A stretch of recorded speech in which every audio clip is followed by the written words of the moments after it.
My name is Sarah, and this is my story. I'm married to Tom, a kind-hearted man with a smile that could light up the darkest room. We've been married for 4 years, but it feels like we've been together for a lifetime. We met at a local coffee shop, bumped into each other by accident, and the rest, as they say, is history. But there's one part of my life that feels more like a recurring bad dream. Martha, Tom's mom.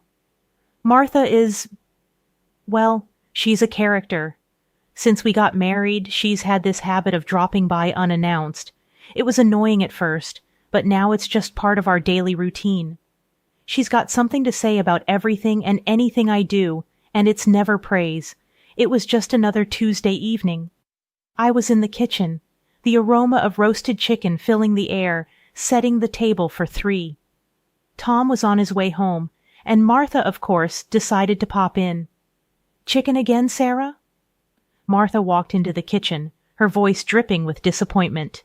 "If it were me, I'd have made pork. Tom loves my pork roast." I tried to keep my cool. "Tom likes chicken too, Martha, and it's healthier," I said, trying to diffuse the situation. She clicked at her tongue, moving closer to inspect the salad. "Lettuce and tomatoes, how original." Just then, Tom walked in. "Something smells good," he said, wrapping his arms around me. He kissed my cheek before noticing his mother. "Mom, what a surprise." "Not a good one, apparently," Martha muttered, eyeing the chicken like it had personally offended her. Tom caught my eye, a silent plea. "Be nice to her," it said. "She's had a tough year." I sighed, the fight draining out of me. "Dinner's ready. Let's eat." We sat down, and the usual happened. Tom talked about his day, I chimed in with stories of my own, and Martha found a way to criticize every single thing.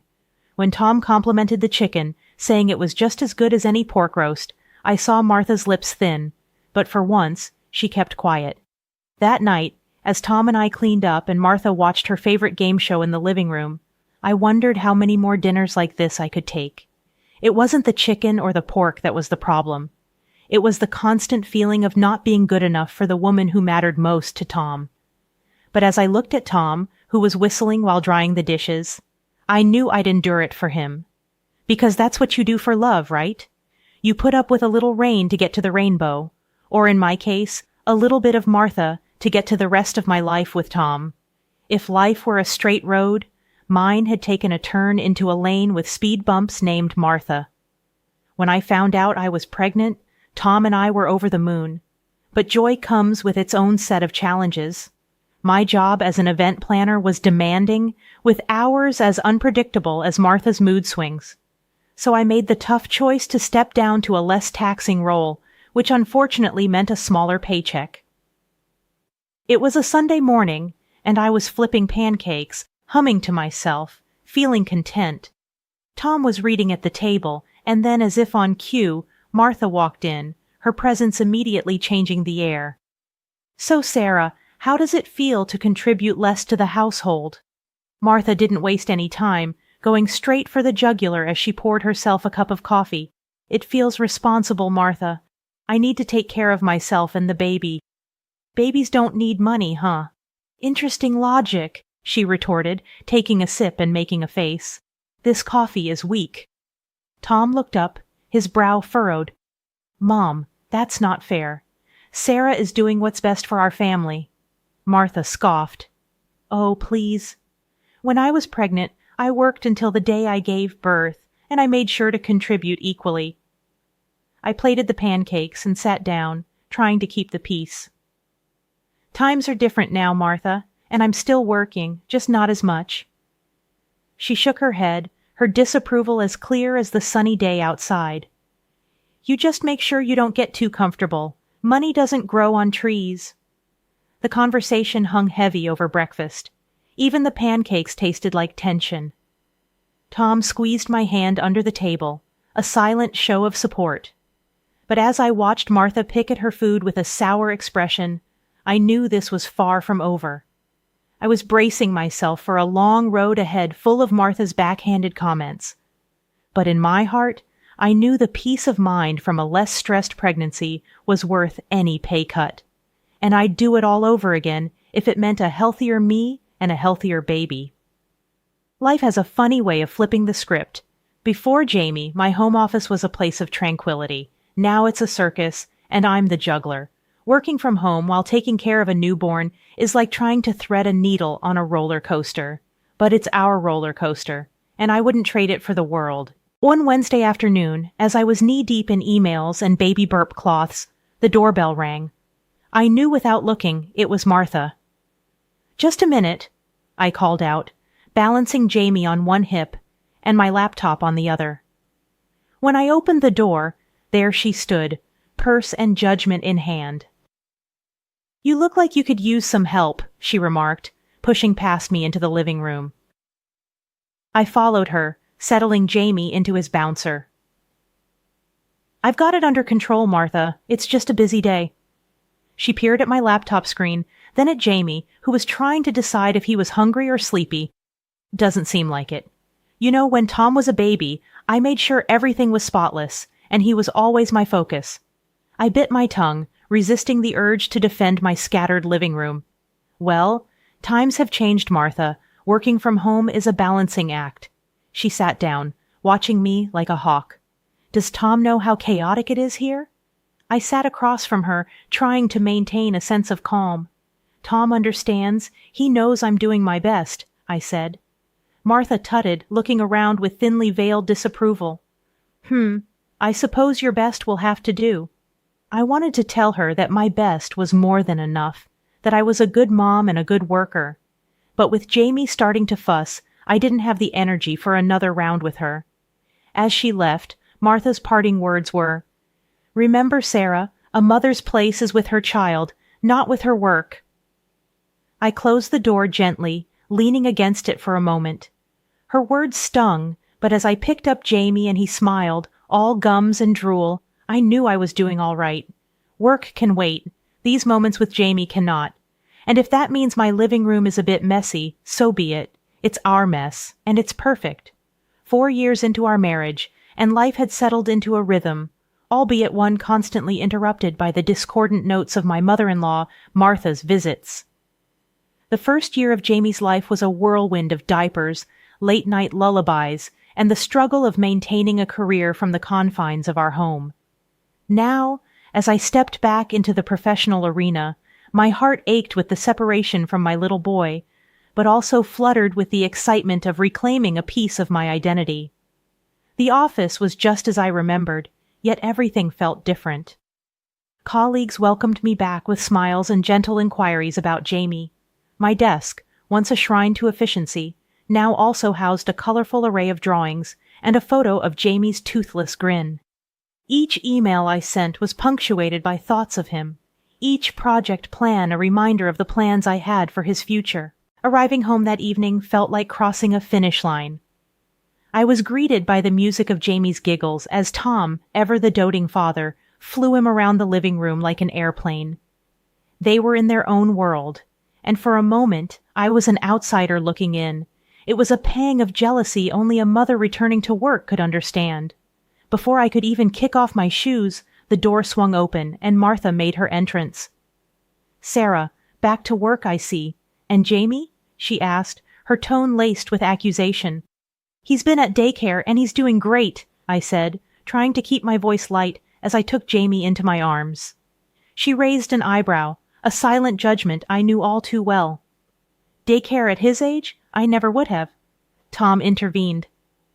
"Mom, the world's different now. We're doing what's right for our family." Martha huffed, moving to the kitchen. "Well, I hope you know what you're doing." The conversation hung in the air, a stalemate of generational differences. Tom and I exchanged a weary look. This was our normal, a delicate dance of defending our choices. Dinner was a quiet affair. Jamie's high chair an island of cheer in a sea of unspoken tensions. Martha barely touched her food, her disapproval a palpable presence at the table. Afterward, as Tom put Jamie to bed, I found myself alone with Martha. "Martha, I know you don't agree with our choices, but I need you to trust that we're doing what's best for Jamie," I said, clearing the plates. She looked at me, her eyes softening for just a second. "Sarah, I just want what's best for him, too. I know, and I appreciate that, but best can mean different things, I replied, hoping to bridge the gap between us. She nodded slowly. I suppose you're right, but it doesn't mean I have to like it. As I finished the chores and sat down to catch up on some work, the house quieted down. I mulled over the day's events, the juggle between professional and personal, the constant scrutiny from Martha. Each thought was a thread in the complex tapestry of modern motherhood. Over the next few weeks, I found my stride, balancing deadlines with daycare drop-offs, boardroom meetings with bedtime stories. I was proving to myself, more than to Martha, that I could excel at both roles. But her words lingered like a shadow, a reminder of the tightrope I walked daily. One evening, as I watched Jamie sleep, his chest rising and falling in peaceful slumber, I realized that this was my why. The long hours, the missed cuddles, they were all for this moment of tranquility, for the future we were building. And as I turned off the light, a sense of determination settled in my heart. Martha might never understand, but that was okay. This was our life, our choices, our grind. And with Tom and Jamie by my side, I was ready for all of it. When Tom and I approached Martha about watching Jamie while I worked, she accepted with a strange spark in her eye. Of course, I'll watch him. A grandmother's place is with her grandchild, she had said, almost triumphantly. The first day I left Jamie with her, armed with a list of instructions and a kiss on his forehead, I reminded her, "If you need anything, call me," feeling the familiar tug at my heart as I walked out the door. "Sarah, go to work, we'll be fine," Martha said, her voice tinged with the confidence that only grandmothers possess. But as the days passed, her enthusiasm began to wane. Each evening I returned to a litany of complaints. "He wouldn't nap, he's too fidgety, he throws his food," she'd report with exasperation. One evening, as I handed her a cup of tea, I ventured cautiously, "Martha, if it's too much, we can look into a daycare for Jamie." She set her cup down with a clatter. "No, I don't trust those places. I'll watch him. But you seem so tired, and I hate seeing you like this," I replied, concern lacing my words. Martha's eyes met mine, stubborn as ever. "I said no, Sarah. I'm his grandmother. It's my job to endure. And who better to look after him than family?" Her refusal was a familiar dance, one where my suggestions were met with resistance, my concerns with cold rebuttal. "Okay, Martha, if that's what you want," I acquiesced, knowing that arguing was futile. Each morning I left Jamie in her care, my heart squeezed tight with worry.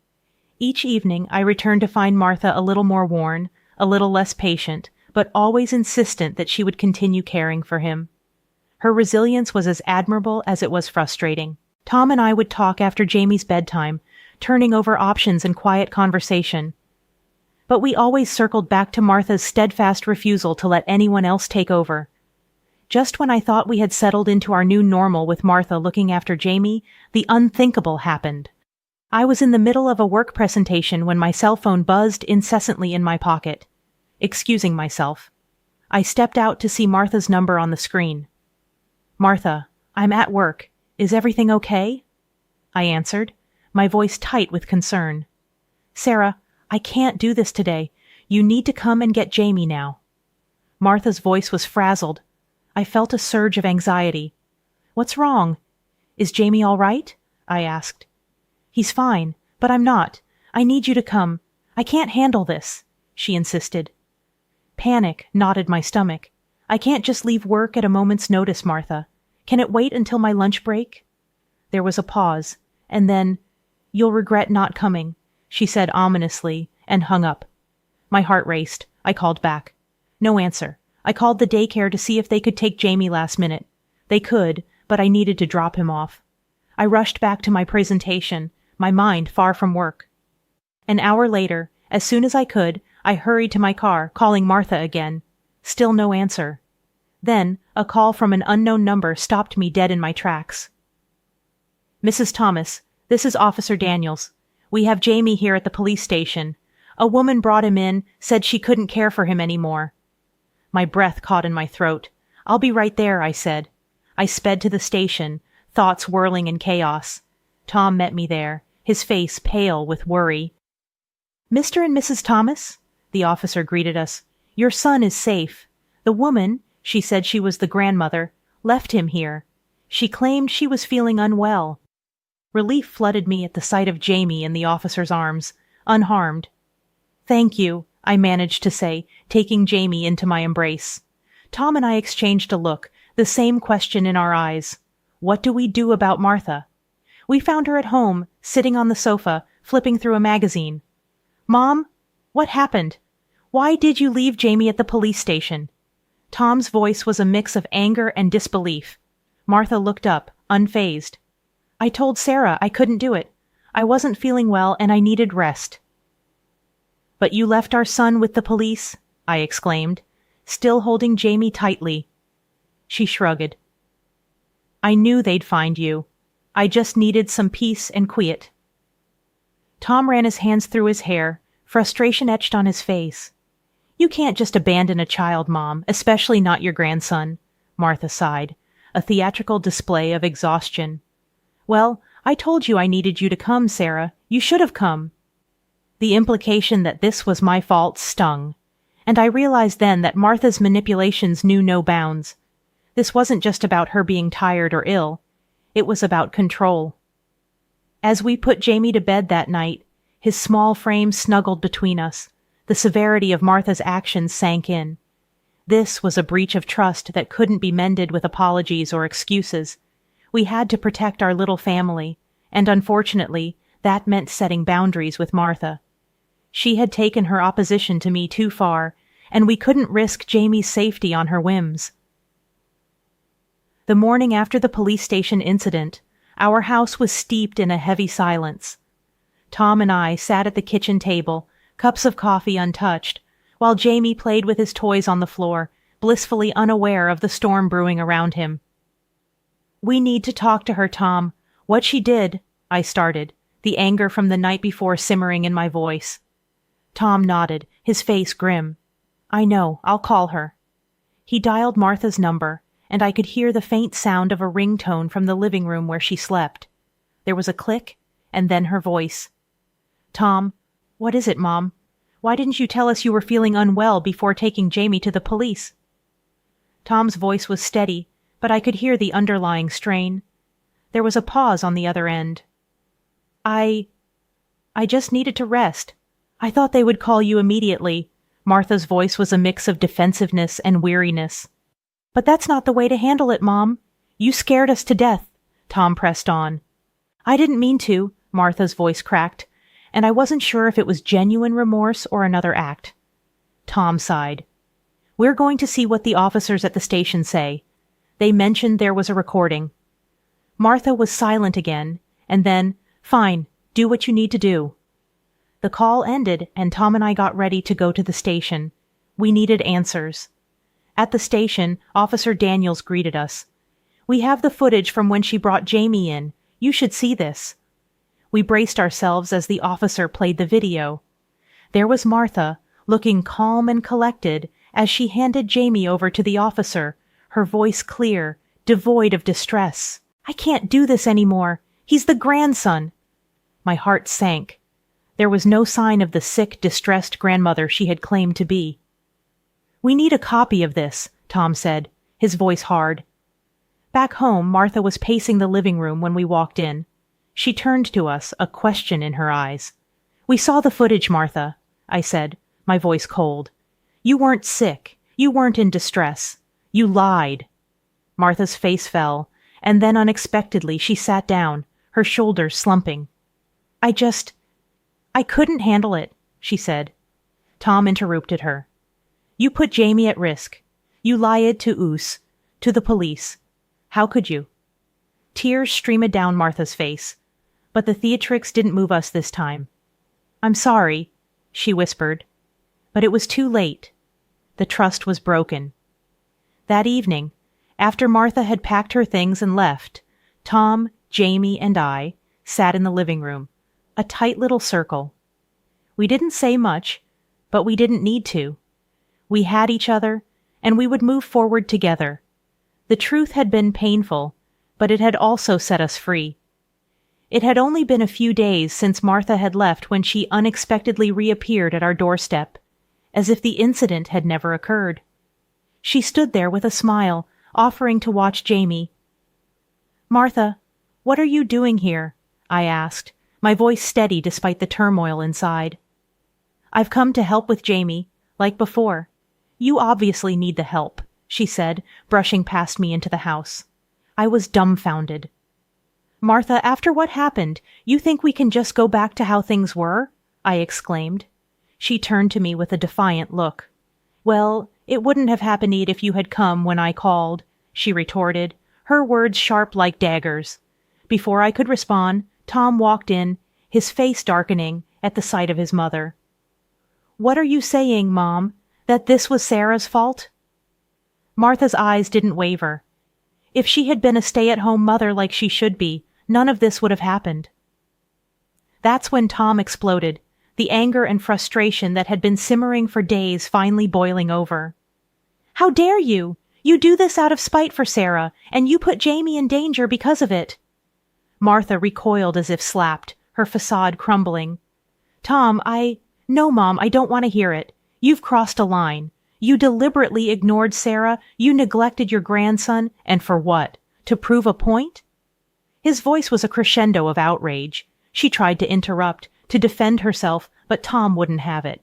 "I can't trust you anymore, Mom. I don't want you here. I don't want to talk to you until you realize the gravity of what you've done." Martha looked between us, the realization dawning that she had indeed gone too far. Without another word, she turned and left, the finality of the moment hanging heavy in the air. Tom turned to me, his eyes filled with a mixture of regret and resolve.